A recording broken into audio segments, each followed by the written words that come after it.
السلام علیکم dear viewers, آپ نے انفارمیٹیو ویلو چینل صادق انفو سے میں ہوں محمد ساتم۔ پیارے دوستو، آج ہمارا ٹاپک ہے ضلع سوات۔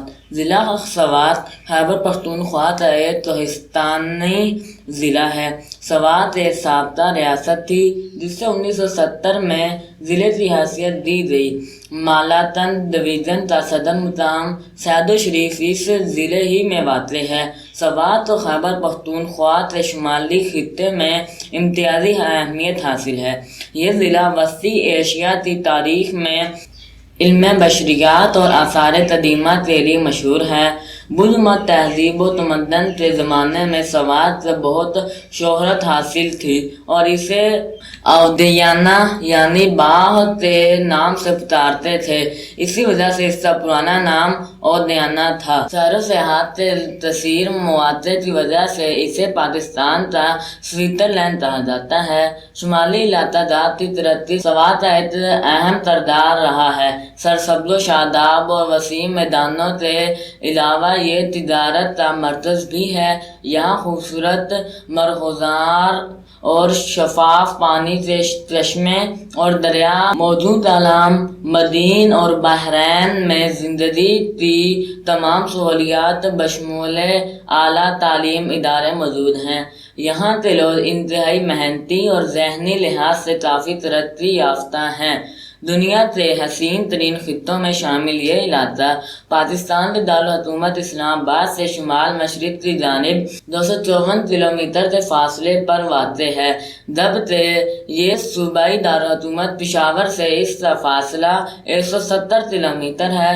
1998 کی مردم شماری کے مطابق اس ضلع کی کل آبادی 12,57,602 ہے اور اس کا کل رقبہ 5,337 مربع کلومیٹر پر پھیلا ہوا ہے۔ اس کے شمال میں ضلع چترال، ضلع بونیر، مشرق میں ضلع شاندلہ، مغرب میں ضلع دیر اور مالاتند کے علاقے اور جنوب مشرق میں سابقہ ریاست دربند کا خوبصورت علاقہ واقع ہے۔ سوات کو 3 حصوں میں تقسیم کیا جاتا ہے: بالائی سوات، زیری سوات اور کوہستان سوات۔ سوات میں سیر و سیاحت کے لیے خاص کر دبین جبہ، سلاطین، مالا جبہ، سیدو شریف، شریف آباد، مدین، تالام، بریتوت، چارباغ، سیدام ملوکہ، مندورہ بحرین اور خزانہ زیادہ تر مشہور ہیں۔ یہاں فی مربع کلومیٹر 295 افراد آباد ہیں۔ سال 2004 اور 2005 کی مردم شماری کے مطابق اس کی کل آبادی 15,77,000 تک تھی۔ دیہی آبادی کا بڑا ذریعہ معاش زراعت ہے۔ کل صاحب کاشت رقبہ 98,720 ہیکٹرز ہے۔ پاکستانی فوج کی جانب سے موسم گرما میں جشن سوات کے رنگا رنگ فیسٹیول ہر سال منعقد کیا جاتا ہے۔ موٹر سائیکل سے چھلانگ، چودان کے مقابلے، گھڑ سواری، دوروں کا رقص، پیراشوٹ سے چھلانگ، پیرا گلائڈنگ کے شاندار مظاہرے اور رات کو آتش بازی سے آسمان پر رنگا نور کی بارش جیسا منظر دیکھا جاتا ہے۔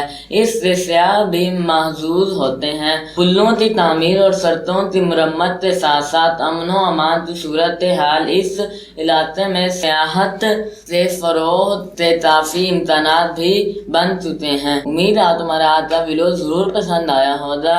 اپنی پسندیدگی کا اظہار ہمارے اس ویڈیو چینل صادق انفو کو لائک، شیئر اور سبسکرائب کر کے ضرور کیجیے گا تاکہ آپ ہماری ہر آنے والی نیو ویڈیو مل سکے۔